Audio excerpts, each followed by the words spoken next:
Welcome to the Arun Church podcast, where our mission is bringing life to everyone, everywhere, every day. Each podcast episode features the latest talk from our church, which are released weekly. We're passionate about Jesus, love to worship together, and are committed to changing our community for the better.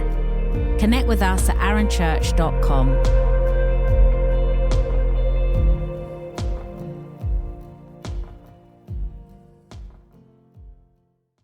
Well, I could tell you were all listening intently to the kids' talk, so that's great. So that's done. I've done some of my job for myself already. But isn't the story of Daniel amazing? And I think, we most of us who've been in church for a while or who had any kind of form of Sunday school or religious education in primary school know the story of Daniel in the lion's den. But what I find really interesting is that in most depictions and stories and pictures and art that is out there, mostly, Daniel's depicted as quite a young man. Maybe even, not if he's not young, then he's still depicted in his maybe, 30s or 40s or something like that. But actually, when you look at the chronology of Daniel, by the time that he's in the lion's den, he's about, like I said, around 80, 85, that kind of age.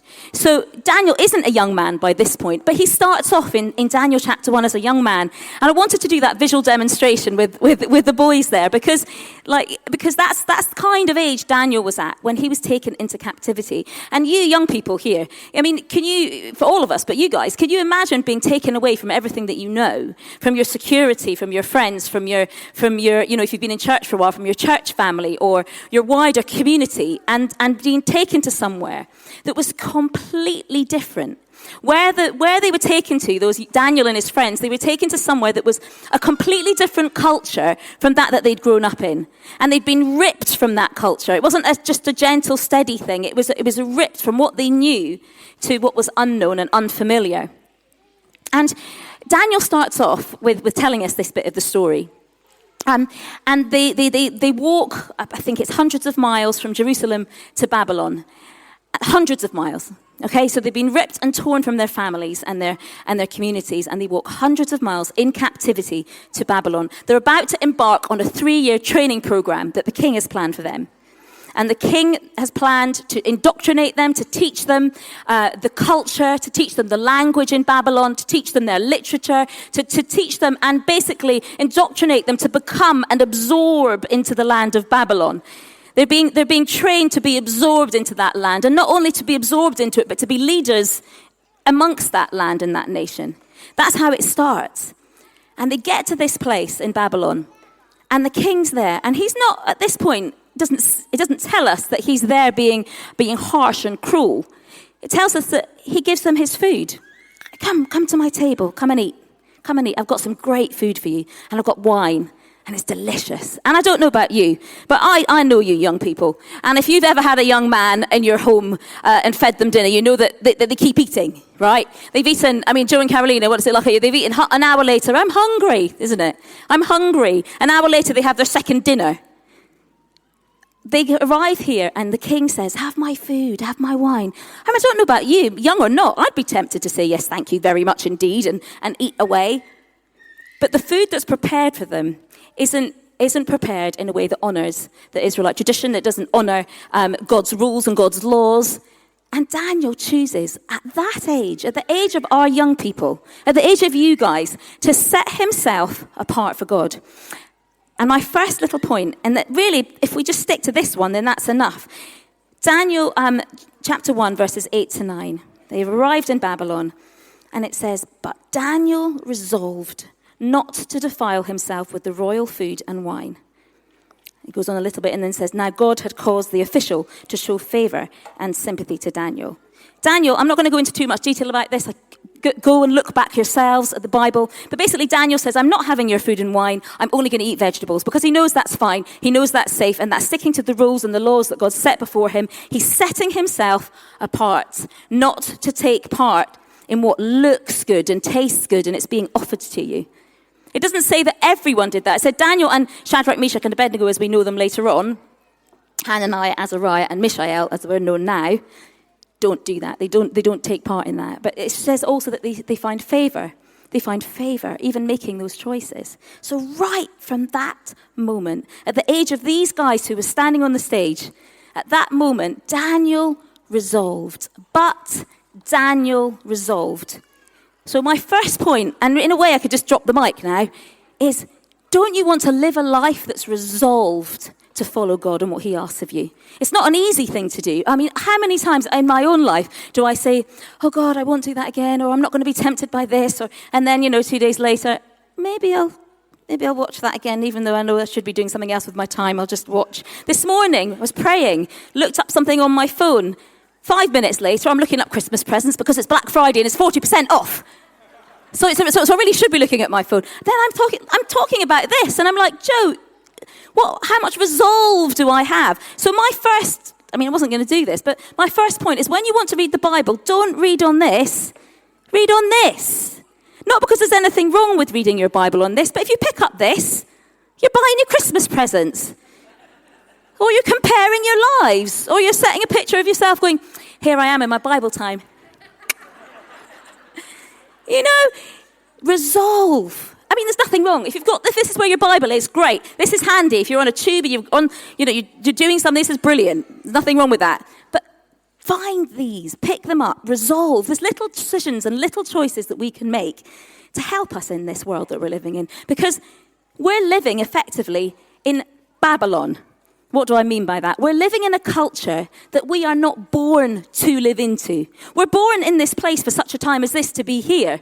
But who we are in here is not born to be of the world. It is to be born in the world, but not of the world. So we need to resolve not to. I know what I need to resolve not to. I know that.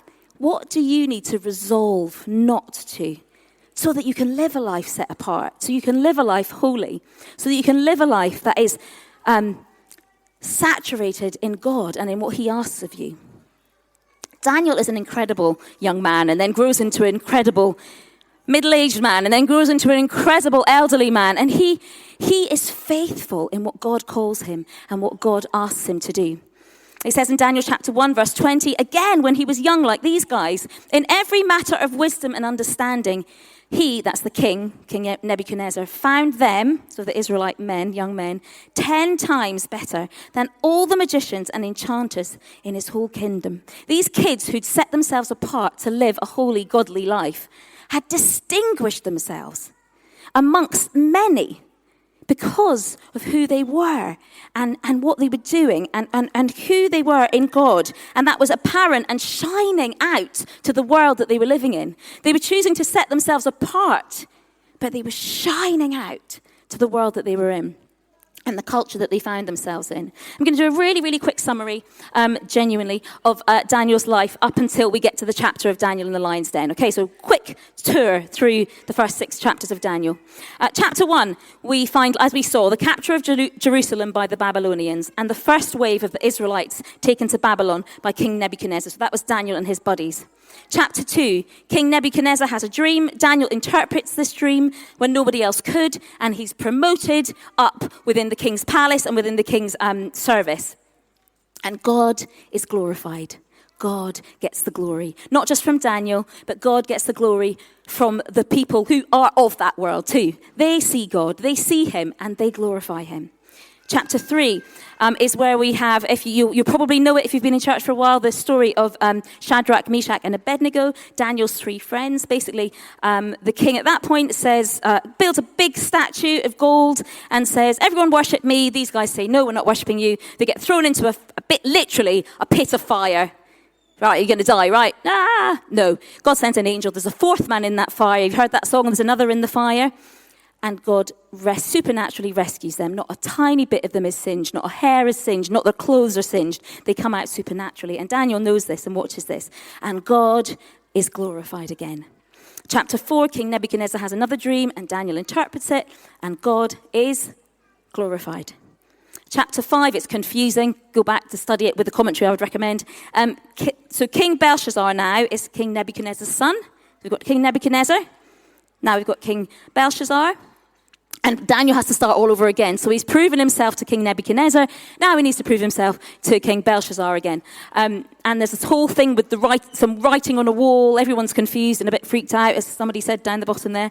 And Daniel interprets this. And once again, Daniel is promoted. King Belshazzar is killed that very night after God is glorified and Daniel is promoted.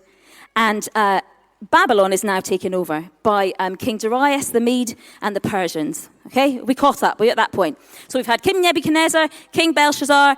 Now again, we've got Babylon taken over by the Persians, and now we have King Darius. So Daniel, you'd imagine, has to start all over again. He's probably getting tired by now of having to prove himself.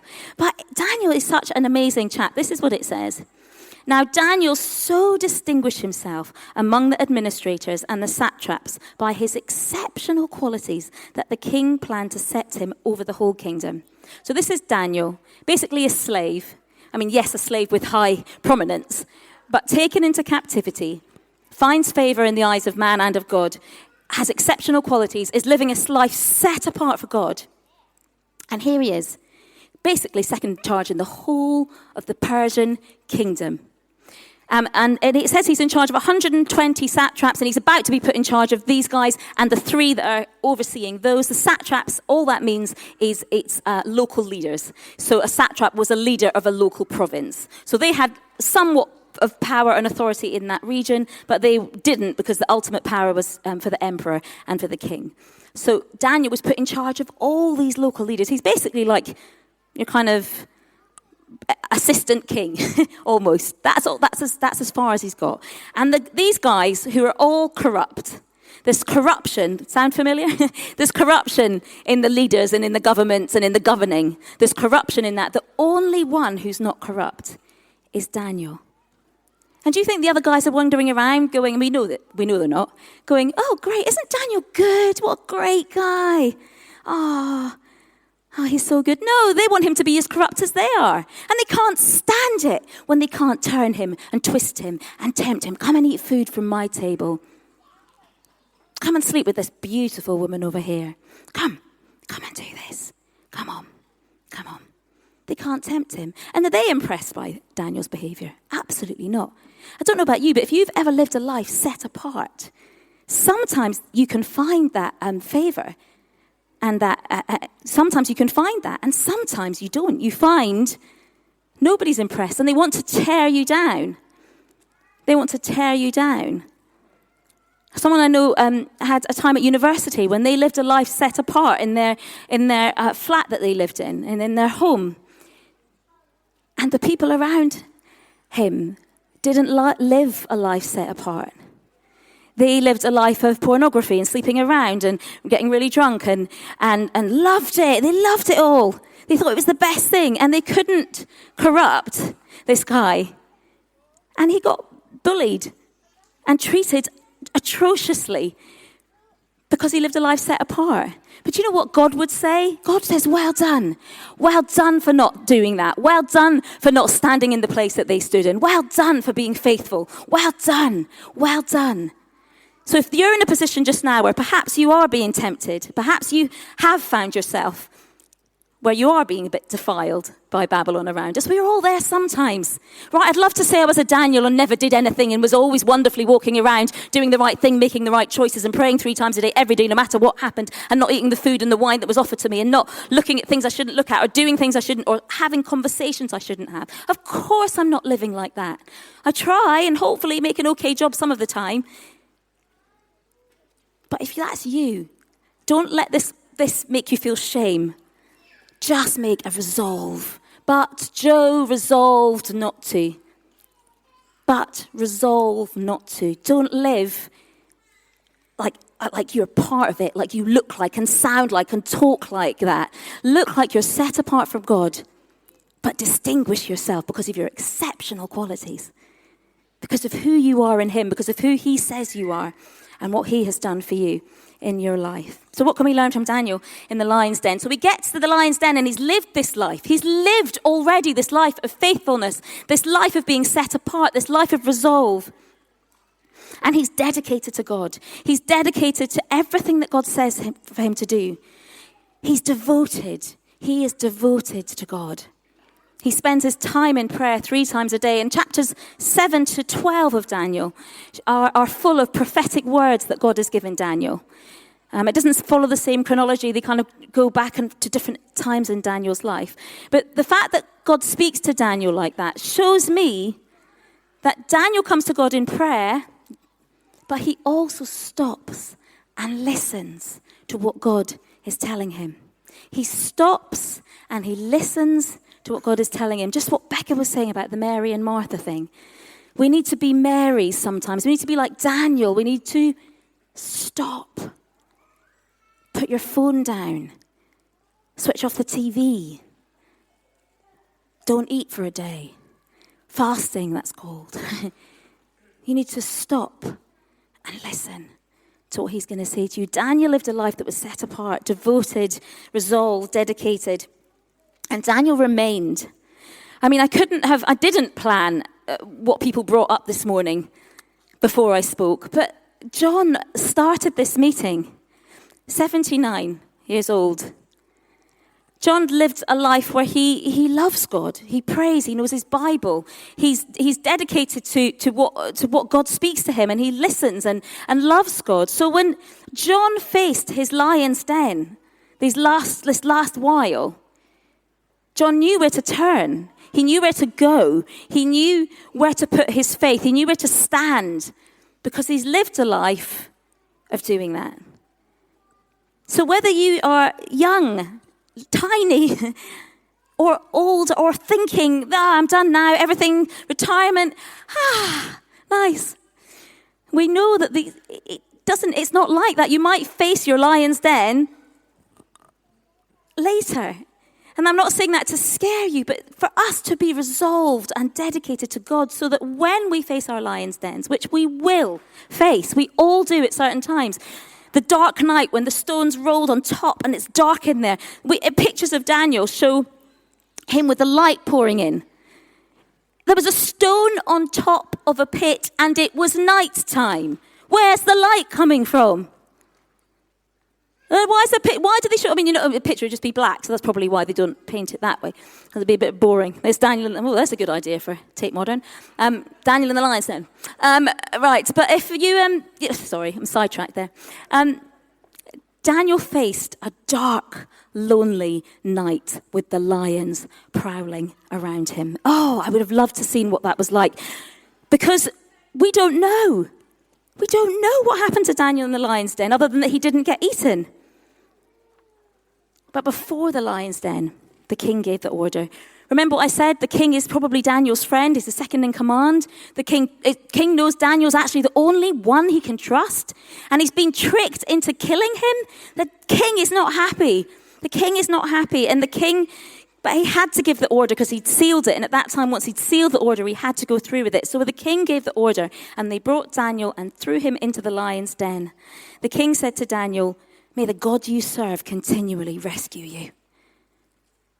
We can read that. May the God serve continually rescue you. Can you imagine that's his friend? That's the one he wants to survive. May the God you serve continually rescue you. The king's desperate. Now then the king does something extraordinary. He fasts all night. Fasts all night. Who else here fasts all night? Woo! Win! The king fasted all night.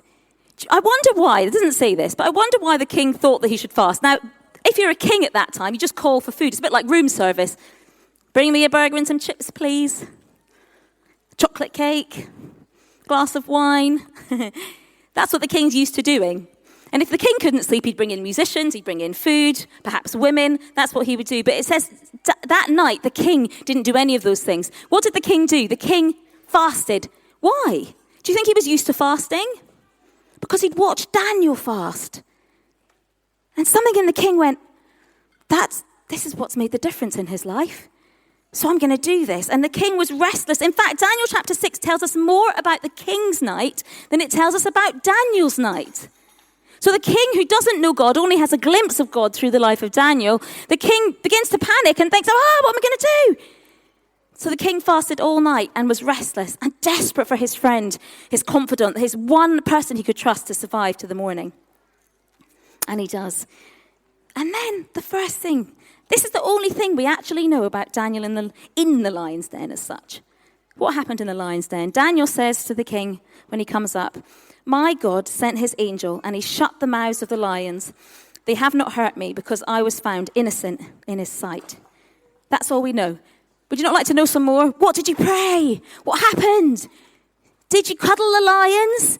Did they roar at you even though their mouths were shut? Did they sleep at one end and you stood at the other? Did you stand up? Did you sit down? Did you lie down? Did you sleep? It says that an angel was sent. Did the angel bring light into that place? Did the angel stay with him? What was conversation that he had with the angel? The only thing he said was, "I was found innocent in his sight." Oh, I would love to know. Wouldn't you love to know what that looked like and what that conversation went like? But all we know is who God is and who Daniel is. Daniel was faithful to God, and God is always faithful to us. Daniel was put in the lion's den. We sometimes are in a place, often in our lives in different seasons, can be in a place that is dark and scary and lonely and cold and frightening. Sometimes, sadly, we want God to stop that. No, I'm not going to do that. But we find ourselves in that place. And God says, "Remember who I was when you were 15. Remember who you've walked with your whole life. You can trust me. You can trust me." Daniel fasted on many, many occasions because Daniel could go without food. Daniel learned that his body didn't need food.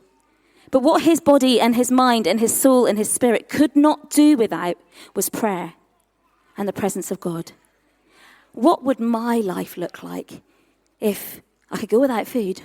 I could go without all these things that bring me pleasure.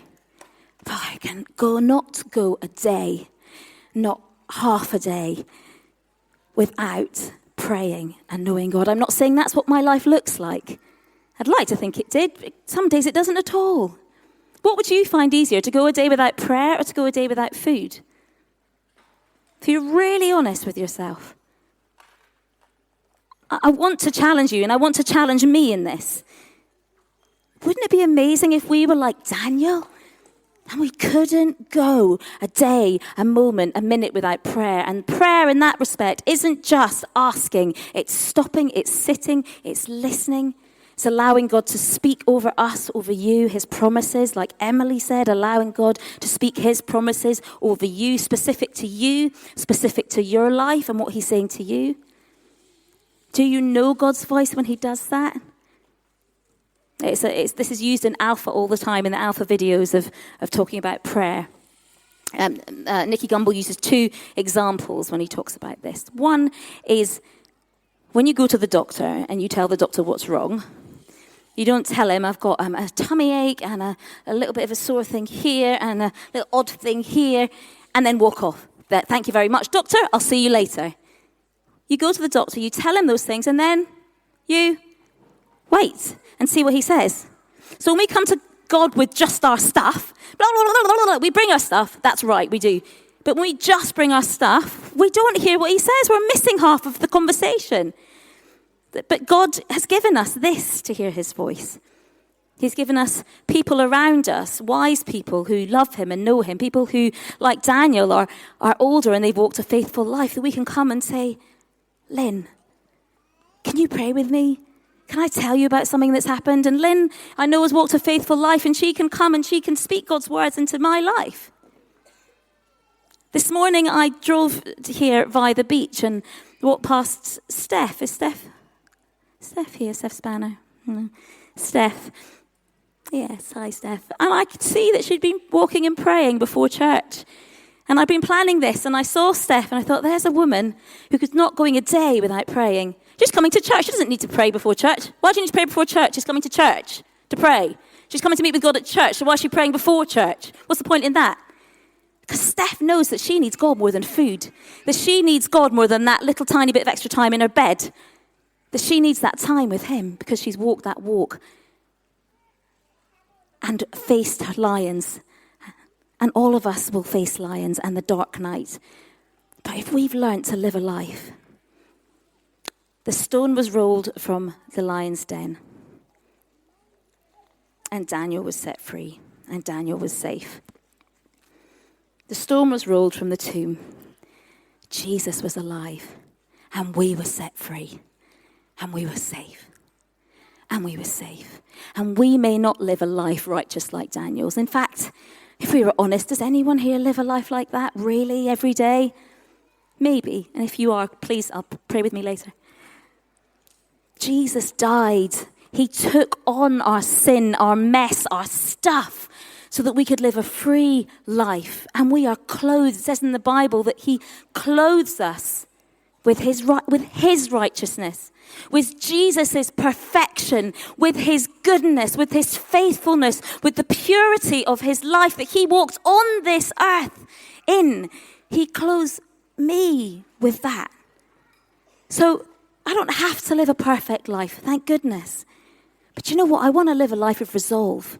I want to live a life of resolve so I can walk with other people when they're in their dens, so that I can pray with other people when they're in their lions' dens. And when I'm in mine, I can stand knowing that I am safe in my Father's hands. If you have a phone, this is the other analogy from Nicky Gumbel. If you have a phone call from someone you know, pretend it's not caller ID. It's no caller ID.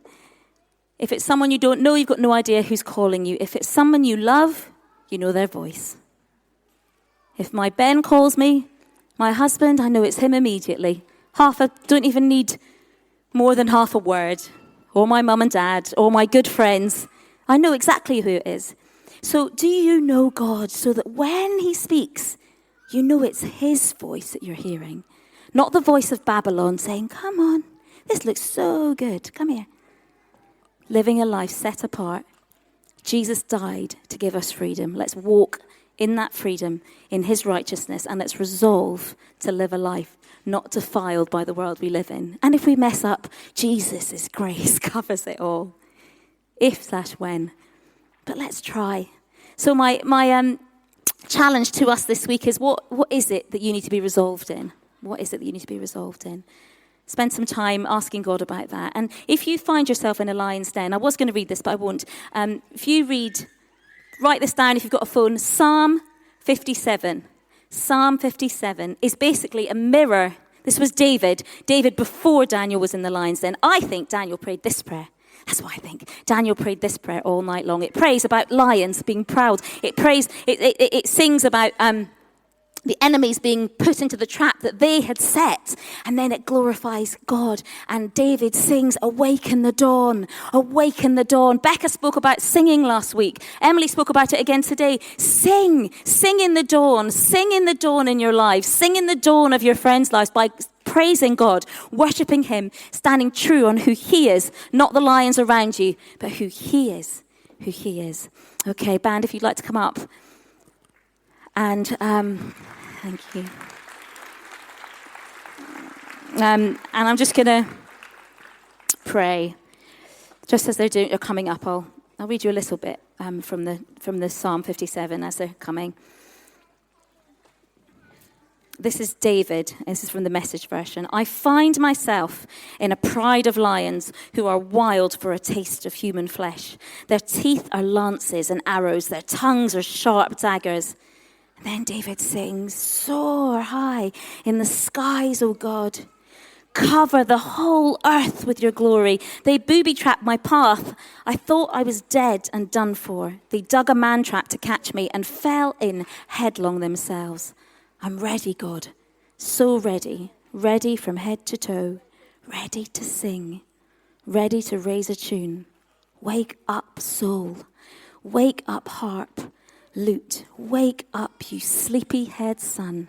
Sing Psalm 57. If you're in a dark place just now, sing that over your life. Sing until the wakening of the dawn. Sing, trust, and stand in him. Okay. All right, I'm just going to pray. So just come and stand, everybody, if you can. Please stand.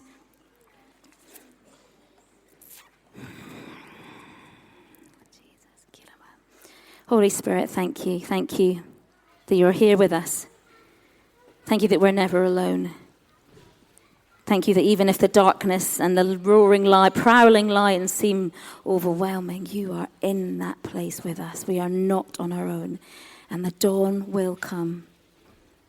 So if you feel this is you, please put your hand up and people around you can pray, or come and stand in the middle, if you feel like you're in the lion's den and need someone standing with you, we are here together. We are a family together, and we will stand with you as you face those things. If you know that you need to put some more resolve in your life, then again, just that can be private with you and God, or if you want to share that with someone around you, then do that. Maybe just as kind of an act of accountability, just say, I need to resolve not to. But that can just be between you and God too. So Holy Spirit, come and fill this room. Bring freedom. Bring freedom from the lions. Shut the lions that prowl around. Shut their mouths. Shut the mouths of the lions that come in our lives, the mouths that those mouths that would shout fear over us, that would cause us to not sleep, that would cause us to be unrest and frightened and live in that place of fear. God, I pray that you would shut those mouths and we would have ears for your voice, the voice of our Father who is in heaven, who loves us. May our ears only be tuned to you. Thank you that we can trust you always.